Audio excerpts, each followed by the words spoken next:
અંકલેશ્વરના મુસ્લિમ સમાજના આગેવાનો દ્વારા ગાય માતાને રાષ્ટ્રીય પશુ જાહેર કરવાની માંગ સાથે મૌન પ્રદર્શનનું આયોજન કરવામાં આવ્યું। મૌન પ્રદર્શન બાદ મામલતદારને આવેદનપત્ર પાઠવી સરકાર ગૌ સંરક્ષણ અને ગૌ સેવા માટે વધુ અસરકારક પગલાં ભરે તેવી અપેક્ષા વ્યક્ત કરવામાં આવી।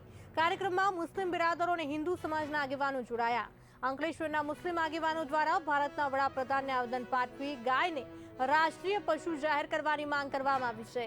આ અંગે મૌન પ્રદર્શનનું આયોજન કરવામાં આવ્યું। આવેદનપત્રમાં દેશની સામાજિક એકતા, સાંસ્કૃતિક વારસો અને ધાર્મિક લાગણીઓને ધ્યાનમાં રાખીને ગાયને વિશેષ સ્થાન આપવાની વિનંતી કરવામાં આવી।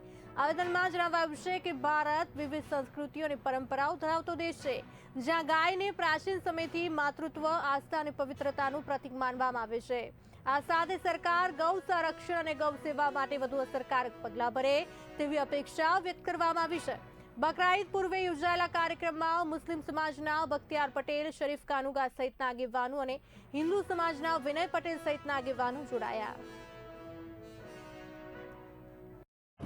ભારત દેશ એટલે વિવિધ ધર્મોનો દેશ, ભાઈચારો અને એકતા એ આપણા દેશની હંમેશાથી ઓળખ રહી છે। વિશ્વમાં વસુદેવ કુટુંબકમની ભાવના ધરાવતા દેશમાં જ્યારે લાખો કરોડો લોકોની જે આસ્થા છે એ આસ્થામાં એની સૂરમાં સૂર પુરાવવા માટે અને સમર્થન આપવા માટે અંકલેશ્વર મુસ્લિમ સમાજના આગેવાનો તથા યુવાનોએ એક પહેલ ઉઠાવી છે કે આપણે આ દેશમાં જે લોકોની માંગ છે કે ગાયને રાષ્ટ્રીય પશુ જાહેર કરવામાં આવે, એ માટે અમે સૌ આજે અમારો અવાજ સરકારશ્રી સુધી પહોંચાડવા એક મૌન કાર્યક્રમ મારફતે એક મૌન કાર્યક્રમ અમે આજનો દિવસે આયોજન કર્યું છે કે અમારો અવાજ સરકારશ્રી તરફ પહોંચે કે અમે પણ એ ઈચ્છીએ છીએ કે ગાયને રાષ્ટ્રીય પશુ જાહેર કરવામાં આવે, જેથી ભારત દેશમાં ભાઈચારાની ભાવના ઊભી થાય, પરસ્પર પ્રેમ ભાવ, સંભાવ